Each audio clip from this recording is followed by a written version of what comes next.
Once,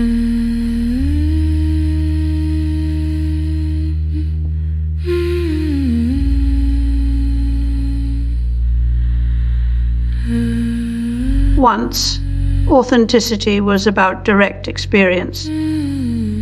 A grain of sand in your shoe, or the smell of bread baking in someone's kitchen. Roland Barthes called this the punctum, the detail that pierces you.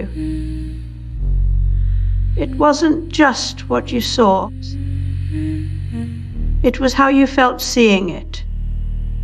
The studium was the general interest in an image, but the punctum, that was personal. Photography changed all of that by adding a layer between reality and experience. A picture could be studied, shared, even faked, but for decades still carried some weight, began to erode into performance. With digital tools came new tricks to mimic sincerity. Hand waving in videos became a sign of honesty. Audio with slight background noise was preferred for podcasters. Filters were chosen not just for beauty, but for the illusion of realness. What we're seeing is an aesthetic economy where authenticity is no longer earned through experience, but staged via algorithmic cues. The old signs, grain, hand tremors, imperfect lighting, now serve as visual codes. Photography once had an aura, a physical and historical presence that gave it weight. Walter Benjamin said mechanical reproduction detached art from its context, replacing tradition with mass production. Now the internet does the same to authenticity itself. We curate lives like museum exhibits, where every click is designed to signal truth through illusion. The result, a paradox. We crave unmediated reality, even as our tools for seeing it are all filters and deepfakes.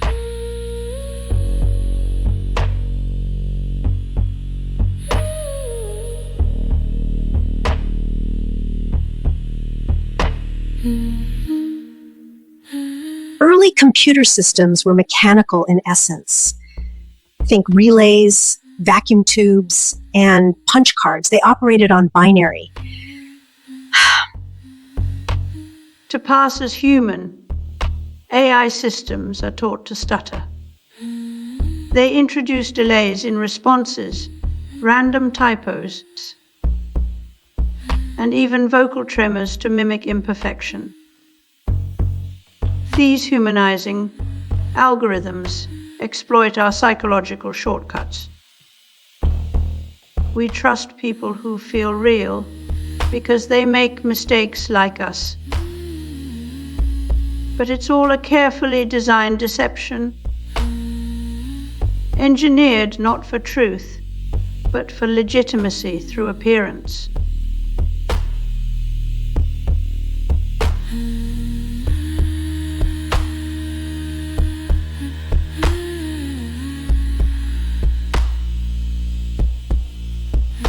Just this week, an AI-generated movie called Dreams of Violets was made for $2,000 in just 2 months.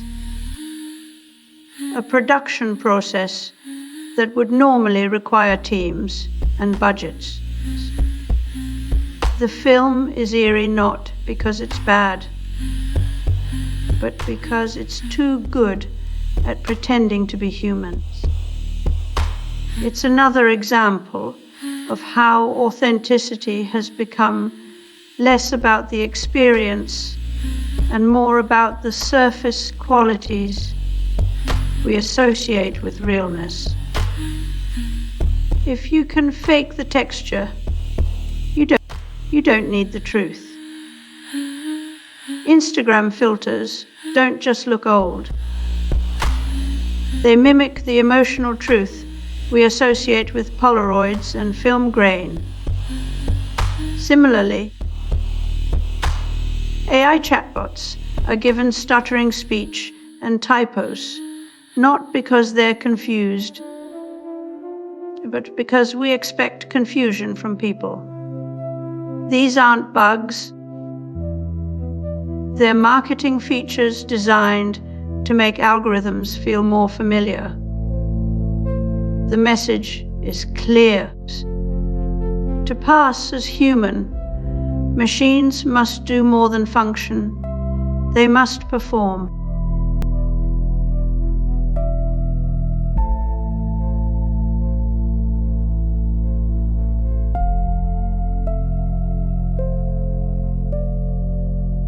Many presses working at the same time turn out many records together to satisfy the music-hungry thousands. The edge of the record is carefully polished. After this is finished, comes a listening test, when the record is actually played for expert ears. For Roland Barthes, the photograph held a unique kind of power, not just as an image, but as evidence. He called it having been, meaning that even if we didn't witness an event ourselves, a photo could make us feel its truth. It was unfiltered by language or intention, a slice of reality frozen in time.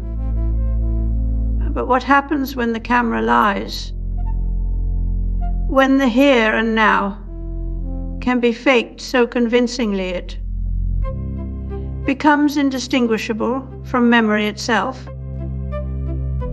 The photograph's authenticity, once it's straight, even our most personal recollections are now suspect. AI can generate convincing images of events that never happened, and we internalize them as if they were real. The line between remembering and believing is no longer clear. It's blurred by algorithms trained to mimic the language of truth. We need not experience a moment anymore. We only need to be persuaded by one.